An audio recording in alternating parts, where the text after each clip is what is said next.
నమస్తే, వీటీవీ ప్రైమ్కి స్వాగతం. ఒక కొత్త చరిత్రకి తెరలేపారు. ఏంటి ఈ కొత్త చరిత్ర అంటే జగన్మోహన్ రెడ్డి వెన్నుపోటుదారుడు అంట. ఎస్, వినడానికి కొంచెం మీకు ఆశ్చర్యంగా ఉండొచ్చేమో, కానీ ఇది కొత్త చరిత్ర. ఆ కొత్త చరిత్రలో మొదటి మకుటం ఏంటంటే జగన్మోహన్ రెడ్డి వెన్నుపోటుదారుడు. దానికి ట్యాగ్ లైన్ ఏంటంటే చంద్రబాబు పిచ్చి మహారాజు. ఇది సాక్షాత్తు మనం ఇప్పుడు కొత్త పాఠాలు, కొత్త చరిత్రలో చదువుకోవాల్సినటువంటి అవసరం ఉంది. చంద్రబాబు నాయుడు గారు పిచ్చి మహారాజు, జగన్మోహన్ రెడ్డి గారు వెన్నుపోటుదారుడు. పైగా జగన్మోహన్ రెడ్డి ఎంతమందిని వెన్నుపోటు పొడిచాడు అని అంటే అది నేను చెప్పడం సాధ్యం కాదు, కానీ సాక్షాత్తు పాలిట్ బ్యూరో సభ్యుడిగా అవసరార్థం అయినప్పుడప్పుడు కూడా తెర మీదకి తీసుకొచ్చి మాట్లాడించేటువంటి ఒక సీనియర్ పాలిట్ బ్యూరో సభ్యుడు వర్ల రామయ్య గారు. ఈయన టీడీపీలో ఒక మీడియా సమావేశాన్ని ఏర్పాటు చేసి జగన్మోహన్ రెడ్డి ఎన్ని రకాలుగా వెన్నుపోటుదారుడో మొత్తంగా కూడా ఆయన వివరించాడు. ఆయన తన తల్లిని చెల్లిని వెన్నుపోటు పొడిచాడంట, ఇంకొక ఆయన ఎవరినో వెన్నుపోటు పొడిచాడంట. ఇలా ఒకళ్ళని కాదు, వరుస పెట్టి పోట్ల మీద పోట్లు, కత్తిపోట్లు, ఆ పోట్లు ఈ పోట్లు ఆయన బాబాయ్ వివేకానంద రెడ్డి మీద వేసింది ఎవరు అని కూడా ఆయన అడిగాడు. అంటే వెన్నుపోట్లు మాత్రమే కాకుండా కత్తిపోట్లు, ఇన్ని రకాలైనటువంటి మహాపాతకాలకి జగన్మోహన్ రెడ్డి తెగబడ్డాడు.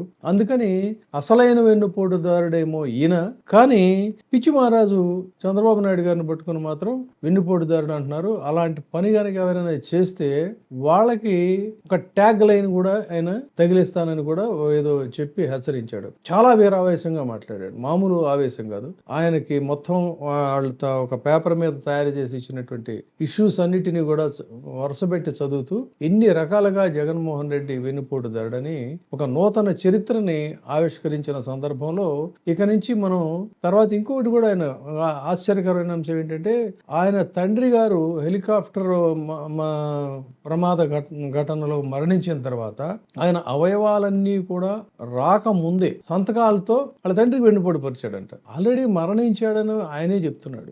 మరణించినటువంటి వ్యక్తికి వెన్నుపోటు పడవడం ఏంటనేది మరి నాకైతే అర్థం కాలేదు. బహుశా ఆయన యొక్క భావం ఏంటనేది కూడా మనం అర్థం చేసుకోవడానికి ట్రై చేద్దాం. సో ఏది ఏమైనప్పటికీ కూడా ఇప్పుడు ఒక వరుసగా జగన్మోహన్ రెడ్డిని సైకో అన్నారు, జగన్మోహన్ రెడ్డిని శాడిస్ట్ అన్నారు, జగన్మోహన్ రెడ్డిని ఇంకేదేదో రకరకాలుగా కూడా వాళ్ళు తిట్టారు. ఆ పదాలు మనం ఉచ్చరించలేము. ఇప్పుడు సరికొత్తగా ఆయనకి ఆపాదించినటువంటి మరొక ఇది ఏంటంటే అసలైనటువంటి వెన్నుపోటుదారుడు జగన్మోహన్ రెడ్డి అని. ఆ క్రమంలో తెలుగుదేశం పార్టీని కాపాడుకోవటం కోసం పిచ్చి మహారాజు అయినటువంటి చంద్రబాబు నాయుడు గారు ఆ రోజున సకాలంలో ఆ చర్య చేపట్టారు. కాబట్టి అప్పటికప్పుడు ఏదో ఎన్టీ రామారావు తాత్కాలికంగా స్థితైనా ఆ తర్వాత మంచి పనే చేశాడని చెప్పని బహుశా ఆయన కూడా అనుకున్నాడు అనుకుంటాను. అదే మాటను ఆయన అన్యాపదేశంగా ఆ విషయాన్ని కూడా వివరించాడు. సో ఈ విధంగా అంటే ఒక 3 దశాబ్దాల కాలం జరిగిపోయింది కాబట్టి 3 దశాబ్దాల కాలం తర్వాత ఇంకొక జనరేషన్ వచ్చింది కాబట్టి ఈ జనరేషన్ కి ఒక కొత్త పాఠాలు కనుక నేర్పినట్టయితే బహుశా వాళ్ళు దాన్ని విశ్వసిస్తారనేటువంటి ఒక నమ్మకం తెలుగుదేశం పార్టీకి వచ్చి ఉంటుంది.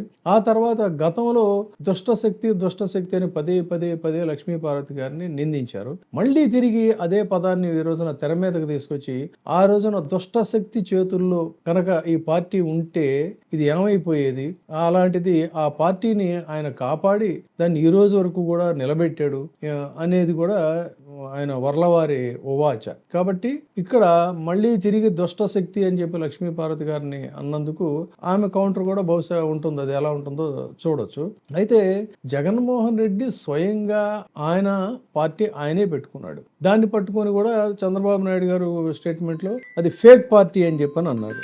సో ఇక్కడ తనకు తనుగా పార్టీ పెట్టుకొని ఒక ప్రజల మధ్య ప్రస్థానాన్ని సాగించి వాళ్ళందరి యొక్క అభిమానంతో ఆయన దాదాపుగా అనూహ్యమైనటువంటి రెండవసారి మళ్ళీ ఎన్నికల్లో పోటీ చేసిన వెంటనే 150 పైగా సీట్లని సాధించి ఒక చరిత్రని సృష్టించాడు. అయితే గెలుపోవటములు అనేటువంటిది సర్వసాధారణం. గెలుపు ఉంటుంది, గెలుపు పక్కనే ఓటమి ఉంటుంది. ఆ ఓటమి తర్వాత ఎందుకు మనం ఓడిపోయాం అనేది ఒక సమీక్ష చేసుకుంటారు, మళ్ళీ ముందుకు వెళుతుంటారు. ఇది తెలుగుదేశం పార్టీ కూడా దీనికి మినహాయింపు ఏమీ కాదు. కానీ అదేదో కేవలం జగన్మోహన్ రెడ్డికి మాత్రమే ఓటమి సంభవించినట్టు, తాము అసలు ఎప్పుడు కూడా విజయ పరంపరలోనే కొనసాగుతున్నట్టుగా మాట్లాడతాం. ఇది ఒక విడ్డూరం. సో ఈ విడ్డూరం ఇలా ఉంచినట్టయితే అన్నిటికంటే కూడా కొత్త విడ్డూరంగా ఇప్పుడు మనం చెప్పుకునేది జగన్మోహన్ రెడ్డి వెన్నుపోటుదారుడు, చంద్రబాబు నాయుడు గారి పిచ్చి మహారాజు. సో ఇది కాబట్టి ఖచ్చితంగా దీన్ని ఇప్పుడున్నటువంటి వర్తమాన రాజకీయాల్లో ఉన్నటువంటి వాళ్ళందరూ కూడా తెలుసుకోవాలి, చదువుకొని ఆకలించుకొని ఏది వాస్తవాలు ఏంటో అనేది నిర్ణయించుకోవాలనేది వర్ల రామయ్య గారి యొక్క ప్రయత్నం. సో దీన్ని మరి ఇది చరిత్ర తెలిసినటువంటి వాళ్ళు నవ్వుతారో ఆయన మాటలను విశ్వసిస్తారో తెలియదు, కానీ మీడియా వాళ్ళకు కూడా ఆయన చాలా చాలా సీరియస్ గా చెప్పేసి చివరికి ఏమన్నాడంటే ఎస్ ఎనీ క్వశ్చన్స్ అని చెప్పానంటే వాళ్ళు కూడా బహుశా అవాక్కైపోయి షాక్ లో ఉండి తేరుకోలేదేమో.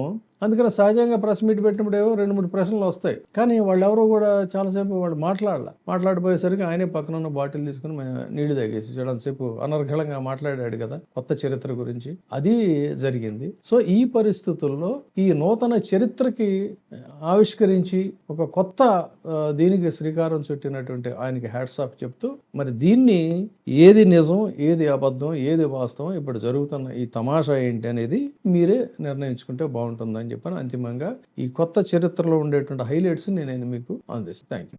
ఇప్పుడే సబ్స్క్రైబ్ చేయండి, లైక్ చేయండి, షేర్ చేయండి. VTV ప్రైమ్, మీ ఉత్తమాభిరుచుల సమ్మేళనం.